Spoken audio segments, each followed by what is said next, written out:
Ugh, this history homework is literally the worst thing to ever happen. Seriously, I've been staring at this chapter for an hour. My brain is actually melting.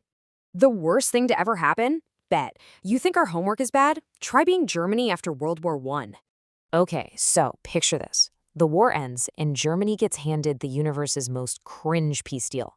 It was called the Treaty of Versailles, and oh my gosh, it was brutal. Get a load of this receipt. They lost a ton of their land and people. They lost, like, most of their iron and over a quarter of their coal. And on top of all that, they were forced to pay back £6 billion for war damages. Billions. Wait, what? So who got the blame for all this? The new democratic government they had just set up. Everyone blamed them for signing the treaty and started calling them the November criminals. Talk about main character villain energy, but they hadn't even done anything yet. So the whole country was basically broke and everyone was mad. It really sounds like the whole system was just glitching out. Oh, glitching is putting it mildly. The economy went completely unhinged.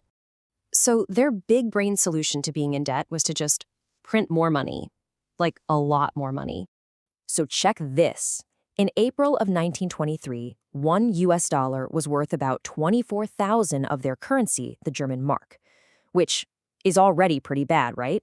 No way. 4 million? Is that even a real number? It looks like you just smashed the keyboard. It's real. And just wait, it gets so much worse. Trillions? Okay, my brain just broke. What could you even buy with 1 trillion marks? Like a piece of gum? Barely. People's life savings became completely worthless. Overnight. They literally had to use wheelbarrows, cartloads of cash just to buy a single loaf of bread. I mean, look at these people. They were unemployed, they were starving, and just totally desperate. And when people are that desperate, they start looking for a savior. So this is where Hitler and the Nazi Party enter the chat. They totally exploited all the chaos. But did anyone actually, vote for them? Well, at first, not really. In 1928, they got less than 3% of the votes. But by 1932, right in the middle of the Great Depression, they were the biggest party in Germany, with 37%. The glow-up was terrifyingly real.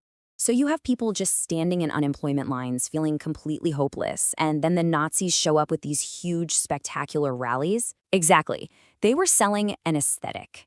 They promised to restore Germany's dignity, give people jobs, and make the country strong again. And you have to admit, that's a powerful message for people who had absolutely nothing. They were absolute masters of propaganda. Seriously, think of them like the ultimate evil influencers. They used posters, films, speeches, you name it. Anything to control the narrative and make Hitler look like some kind of messiah. And the way they use language is just, it's chilling. They never used words like kill or murder, special treatment, final solution. That's so dark. They were basically gatekeeping the truth of what they were doing. Evacuation meant sending people to gas chambers. That's actually insane. So how did they even get away with all this? How could a whole country just let it happen? That's the scariest part. It happened shockingly fast. It was like a speed run to dictatorship. Okay, check this out. On January 30th, 1933, Hitler becomes Chancellor. That's basically the head of the government. Less than a month later, there's a mysterious fire at the Parliament building, which lets him pass a decree that suspends basic rights like free speech. And then, just a few days after that, the Enabling Act gives him total power. It all happened in just over a month. When you lay it out like that, the game plan seems so simple. Deceptively simple. That Enabling Act was the final boss. It basically gave Hitler permanent admin privileges over the entire country. He could make laws all by himself, sideline the parliament, and ban all other political parties. Literally game over for democracy. And this wasn't some big secret, right? Not at all. Newspapers all around the world were reporting on it. Everyone saw it happening in real time. And that's why this chapter isn't just boring homework. It's a huge warning sign. Yeah, this is way heavier than I thought. And here's the really scary part. A lot of people bravely resisted, for sure, but most Germans were just passive onlookers. Wait, why? Why didn't more people do something? Well, it's complicated. For some, the propaganda was just that good. They actually believed things were getting better. Others were just terrified.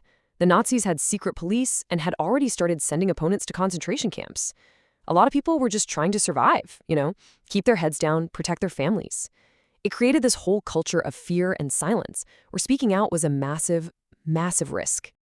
So I guess the big takeaway is, when things are a total mess, it's super easy to fall for someone who promises a quick, simple fix, even if that fix is a terrifying one. Exactly.